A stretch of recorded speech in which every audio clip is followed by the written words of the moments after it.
Now for some of the other issues you've been contacting us about this week.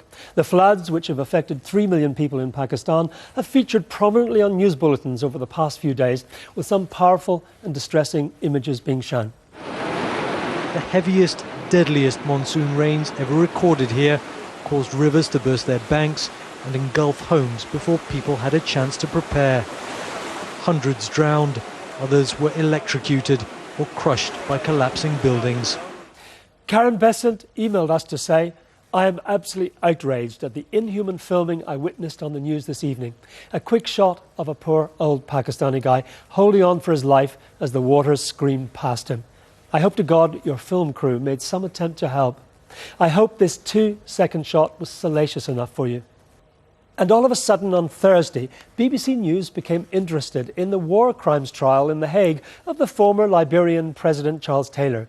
Could this, viewers wondered, have anything to do with the testimony of supermodel Naomi Campbell? Terry Pearson from Portsmouth put it like this: "The trial and pre-trial of Charles Taylor has been going on for months, virtually ignored by BBC News. Now an airhead clothes horse becomes involved and is given blanket coverage. This proves beyond doubt that BBC News now puts celebrity ahead of real news. Finally, is it ever appropriate for BBC presenters or correspondents to wear jeans when appearing on air? Last week, Newsnight's Richard Watson was in India and addressed the camera attired like this. The size of the camera and entourage is an indication that Britain feels it's underplayed the importance of India as a market. I mean, look at all these people around me in Delhi on a Sunday evening. This is the middle class at leisure, and the potential for British business must be huge. The response of viewer Patricia Dunworth? "I was ashamed. He was a guest in another country and had on an apology for a collar and tie. The shirt was open, the tie hanging, but worse was to come. He was wearing well-worn denim jeans, an utter disgrace." It's not the first time we've had complaints about what's seen as inappropriate jeans wearing. Here's Sean Williams a few weeks ago on the breakfast sofa. As the company launches an online grocery shopping service. Before that, let's take a look at the sport and last night's action with Chris. Tracy Miller asks, how come Sean Williams is allowed to wear white jeans to present breakfast? Personally, I think jeans are a little too casual for BBC Breakfast. Well, if that wasn't bad enough, in some viewers' eyes, last month BBC News arts editor Will Gompertz was found guilty of the same offence twice in consecutive days.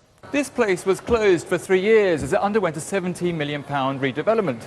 It opened again last October and it's been a huge success. It's a huge steel tank full of used engine oil which creates the most remarkable optical illusion. It's one of the works which made the original Saatchi Gallery famous. Andy Lebat wrote to us at the time, "Your arts editor Will Gompertz has reported on 2 different stories in the last 2 days, but only seems to have one pair of jeans, which I find scruffy and inappropriate. I would have thought he could afford something a bit smarter." Well, I'll be hanging up my soot for a while, but only because Newswatch is off the air for the next 3 weeks. I'll be returning without the jeans in September. But we're still keen to hear your comments over the summer on BBC News and Current Affairs, and we're also looking for volunteers for a new panel of viewers we're setting up who'd be happy to give us their views on a regular basis. You can call us on 0370 010 6676 or email newswatch@bbc.co.uk. You can also find us on Twitter at twitter.com/newswatchbbc. Thanks for watching and enjoy the rest of your August.